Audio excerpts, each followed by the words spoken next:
So there's one huge takeaway that we can take from this, and that is either Jesus was wrong or it happened as he said. Hey friends, Jake here. We're going to continue unpacking, understanding the Olivet Discourse and understanding how it fits within the end time prophecies that Jesus gave. So with last time, we saw the three questions and we helped to understand the formulation of these questions in the disciples' heart as they asked Jesus, because Jesus gave this prophecy in the next couple of chapters with parables and illustrations. He gave these prophecies and he gave them in answer to their questions. So we not only have to understand what the questions were, but what they were formed in, what they were based on, because then we can fully understand what Jesus was addressing, what he's answering and when, and we can also begin to see the outline form of the Olivet Discourse instead of just drawing from it one message that is not one message. It was answering three separate questions, and we have to understand that. So we're going to talk, just as an introduction, we're going to highlight the three questions specifically. In Matthew, it highlights them. It says in chapter 24, verse 3, we have the three questions listed. The disciples said, "When will these things happen?" And once again, as we covered last time, that was the judgment of Jerusalem and the judgment of the temple and the destruction of that temple. So we have, when will these things happen? That's what they were asking. And then they said, what will be the sign of your coming? And what they were asking there was, they were saying, Jesus, we know you're the Messiah, and we know the Messiah is come to reign and to deliver us. What will be the sign of you sitting down on that throne and being made king? What will be the sign of your coming? And then lastly, they said, and what will be, and unpack the end of the world. Tell us more about that. Help us to understand what to look for in that. So those were the three questions. So as Jesus begins to unpack this, there's a kind of division into two big parts. Now, I say that just kind of as an overarching statement, but you can see the two parts divided when we look more at the signs in detail, which we will toward the end of this week. But as you look at the signs themselves, Jesus, he begins giving signs. He says, this is going to happen. That is going to happen. Don't worry. Don't let your heart be scared. This is going to happen. That will go. He said these things. And then he even gave a timeline as far as where the signs are hitting. He said, okay, but when you see these, don't worry. The end of the judgment is not actually coming. And so he actually even gave a timeline. These are the beginning of the birth pains, but the end of that coming judgment is not here yet. But then you see the big delineating, dividing line between the first two questions being answered and the last question being answered. And it was with the phrase that says, heaven and earth will pass away, my words will never pass away. And he said, prior verse, this generation will not pass away until all of these things be fulfilled. You can even see that dividing line further reinforced when Jesus goes into saying, in chapter 24, he goes into saying, but of that day. Usually when it says that day or the day of judgment, it speaks of the final coming judgment of the Son of God to judge all of mankind in our life in this earth, the day of judgment before everything else kicks off. So when he said, but of that day, meaning the end of the world, but of that day, he said, there's no sign. It'll be like a thief in the night. You be watchful, you be ready, you be prepared, you do this, that, and the other. He said, but of that day, there's not a sign. And you'll notice, again, just to highlight with clarity so that we can all stay on the same page, this sign will precede it, then this sign will precede it. This happens. When you see this, don't let your heart be scared. This is coming. These things had to happen, but it's not yet the end of this first question. It's not yet the end, but this has to happen. And then he flows into, but of that day, there's not going to be any sign, no warning, no sign. It'll be like a thief in the night. Who plans for that? No sign. So you can see this big dividing line between answering the first two questions, which Jesus connected with that generation living in his hearing there, and the end of all things, the end of the world. So once we see that big dividing line, we can begin to see what answers what. What is for our future? the end of all things, and what was for the generation that was alive back then. Because I want to just say, first of all, and as strongly as I can put it, just, with literal verbiage, in Matthew chapter 23, Jesus pronouncing judgment on the temple, he said, this generation won't pass away till judgment comes. You're going to see this.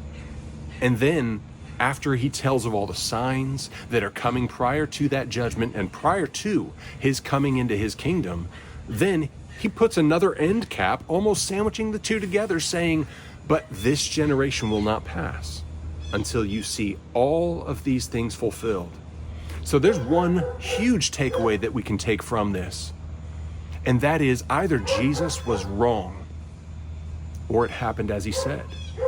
And we can see that not all of this Olivet discourse was for the end of all things, when the world gets purged and raptured, when it gets enveloped in flame, when Jesus comes back to reign on this earth.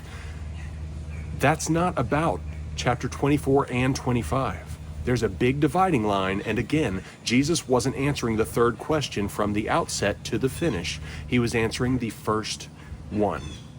And so all that to say, now that we've established that a great part of this Olivet discourse was talking about what would take place in the disciples' generation, then we can begin to see that some of these signs are not something that we are to be watching for and waiting for today.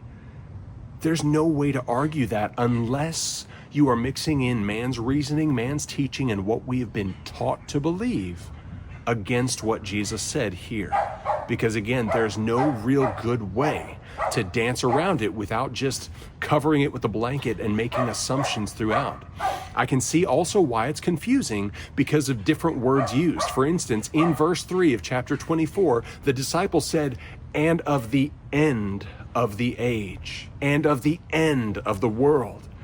And then as Jesus starts giving signs in verse 5, 6, and 7, he says, okay, this is going to happen, that'll happen, false messiahs, wars and rumors of wars, nation will rise against nation, earthquakes in diverse places, and famines. And he said, but when you see these things take place, it is not yet the end.